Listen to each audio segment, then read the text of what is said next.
I want to introduce you to what I believe might be quite possibly the worst game ever made.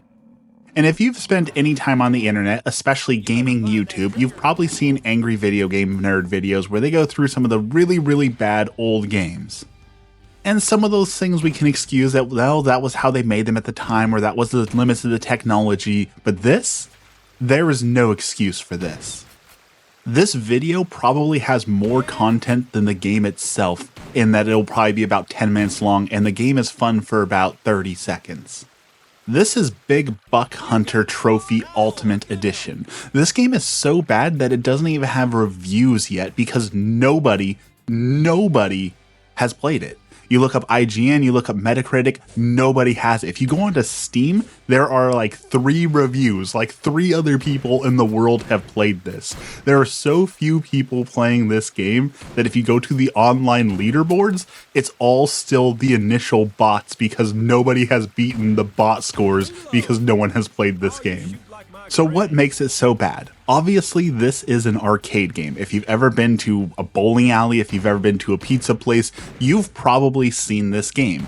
And in that context, it's a fun game. You go up to the machine, you put in 4 quarters, you get a little plastic gun, and you do a little hunting. That works for the arcade. But they ported it to a PS5, and they are charging $40 for this. And you just use your controller. And taking it out of the arcade and bringing it into the home kind of shows you how bad the game is. It's over quickly, there's not a whole lot to it, aiming with a controller feels absolutely trash compared to using the, well, I guess the controllers in the arcades kind of suck too, but that's not their fault. That's the fault of 50,000 sticky-fingered kids slamming the controller around and breaking it over the course of years of the machine sitting there being neglected. So I won't fault the arcade cabinet for that because it's most likely not the arcade cabinet's fault.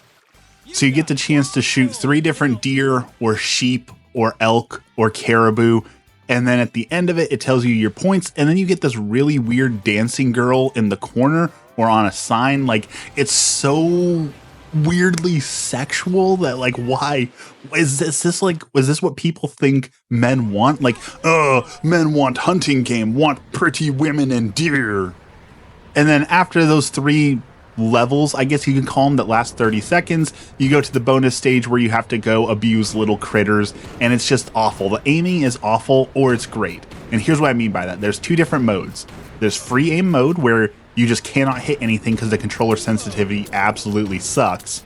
Or you can enter aiming mode, which slows down time, which guarantees that you'll make your hit. So either the game is way too easy or way too hard, depending on if you're using the cheater mode or not. And that's it. That's the entire game. That's all there is to it. I'll pull up the menu here for you. Here's the main menu. You've got start game, trophy room, leaderboards, options, and credits. Some very basic options here. So let's see what we've got. If you click start game, you can see there are the 2 game modes that you'll have. You can do the classic Big Buck Hunter or bonus only. And that's it. That's your 2 game modes. You can either do the bonuses or just the standard hunts. If you go to the leaderboards, this is where you can see if anyone else ever played this game, you would be competing against them, but no one else has ever played this game. So these are all just random bot scores. Not a great look. It's just bots for absolutely everything.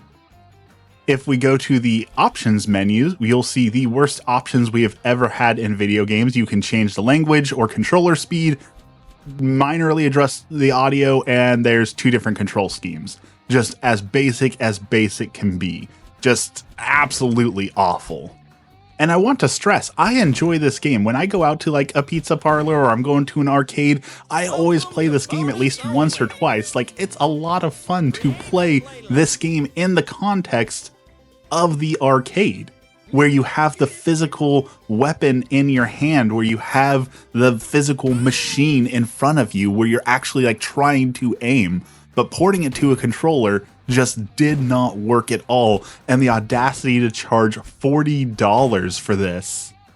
And it might seem like there's some variety with the deer or the caribou or the elk, but no, it's all the same. Yes, the hunting environments might be different. I think it boasts as 135 different hunting environments, but It's all the same. It all looks basically the same. They just throw a fresh coat of paint over it and skin the deer to look like an elk rather than a deer, or a bighorn sheep instead of the deer. But it's all the basic same thing, and each level only takes maybe a minute, if that. And I cannot talk about how weird the dancing girl is. This is such a weird thing.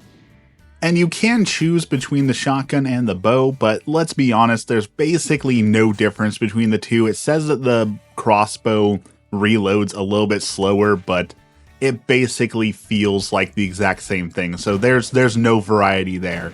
It feels like they were trying to just put a bunch of stuff in there to say, look, there's 135 hunting sites and we have multiple weapons to choose from, but it's all the same thing. So here you go. From start to finish, here's the entire game. Boom, headshot the sheep. Look over, there's a second sheep. We got to get him really quick. Shoot the bonus animal. There we go. We did the slow mode cheater mode there, so you saw how easy it was. Slow down time and pop him right in. Oh, I missed him. I forgot. But here's the bear. You get the super rare trophy. Scary. There we go. There's the game. You have now experienced the entirety that this game has to offer.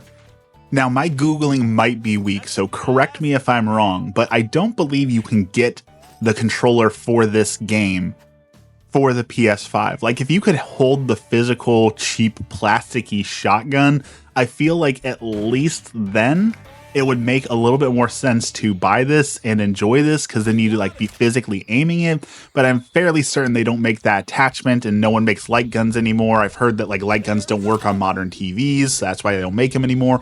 I don't know. If you know anything about that, put it in the comments down below for sure for me. But as far as I can tell, you cannot get the actual like physical accessory to make this work.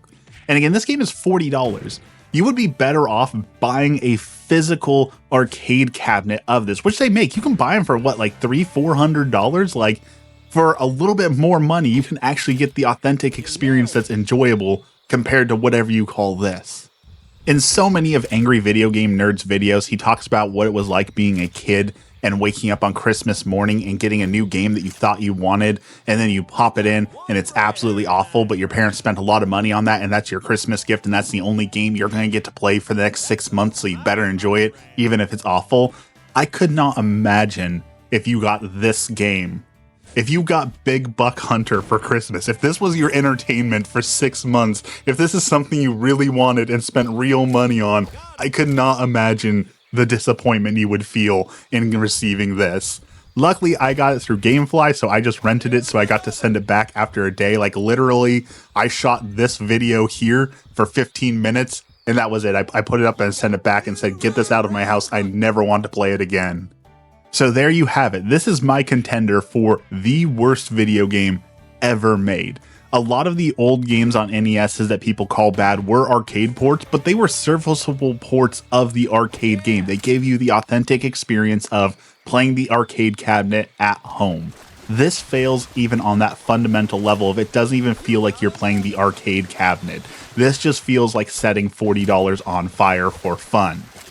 All of that said, if you're like a speedrunner or someone who enjoys like world records for scores, as you saw, all the top scores are open for the pickings. So if you want some bragging rights, you could probably rent this game and go out there and get yourself the high score and be the undisputed champion of Big Buck Hunter online. If that's something that appeals to you, you know, that exists. So, you know, get yourself a copy and become the top hunter of frogs in your area. As always, thanks for watching and have a blessed day.